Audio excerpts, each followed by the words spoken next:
Welcome once again to one of my luxurious bathroom studios where I ask the question, is striving for perfection a good thing or a bad thing?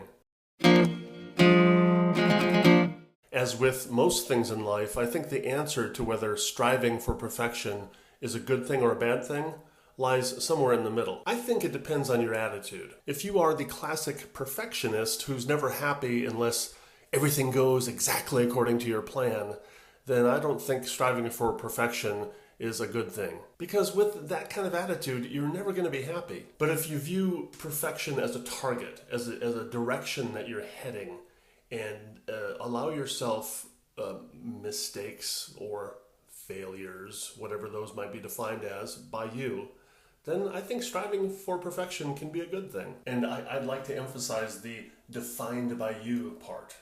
So I'm going to emphasize it right now by repeating it. I think it's important that you define what perfection means to you and what failure means to you and what all of these things mean to you, because trying to hold yourself up to other people's standards is even tougher than trying to hold up to your own. And also that's a losing battle. It's a lot less satisfying and like, so what if you reach somebody else's standard of perfection? Now, I don't want to get into a big debate about what perfection is, in the sense that, like, defining knowledge. What's the difference between knowledge and belief, or, what is perfection? I'm not going to talk about that. Let's talk about simple examples where perfection is clearly defined. The simplest example I can think of is the one that led me to record this video in the first place. I was delivering food to one of my children, and there was some stuff on the TV tray that my child had left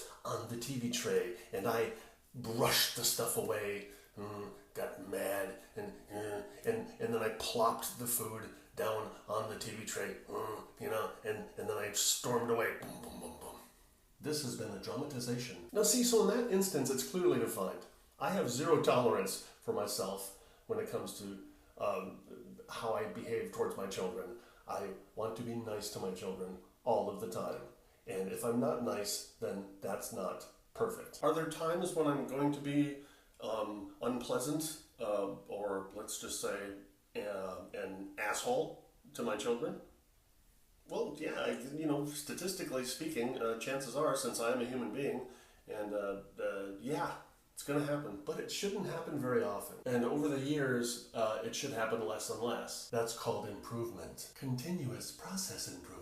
That's my geeky side. I've learned about continuous process improvement over the years, and I apply it to my life as well. So let's take this example. See, I may not be perfect, but I'm striving for perfection. It's a good thing. I'm striving for 0 times where I am an asshole to my children, or to anybody for that matter. Now, but what I said earlier about attitude, I think, is important as well, because when I am not nice towards my children, I do go, I quickly feel remorse, and I make the adjustment, and the next time I have a chance to repeat that behavior, well, first of all, I don't repeat that behavior. I'm not going to be an asshole multiple times in a row, hopefully. I'm going to repeat the behavior of feeding my children, because that's important. Children should be fed. But what I'm not going to do is the old habit of beating myself up about it, about feeling bad for hours, days, weeks, months, years, in a lifetime. That's the part that can be destructive. It should be just as simple as, if you do something that you don't consider perfect, then correct that. And then, feel bad for a moment or, some short period of time, but then get beyond that and just work on being better. Given these parameters, I believe that the bottom line answer for me is that striving for perfection is a good thing. So what do you think? Is striving for perfection a good thing or a bad thing? Or, as I said earlier, like most things in life, is it just like a fuzzy gray thing? You think I should get more dressed up when I do these videos? I don't think so. I think the tank top is perfect.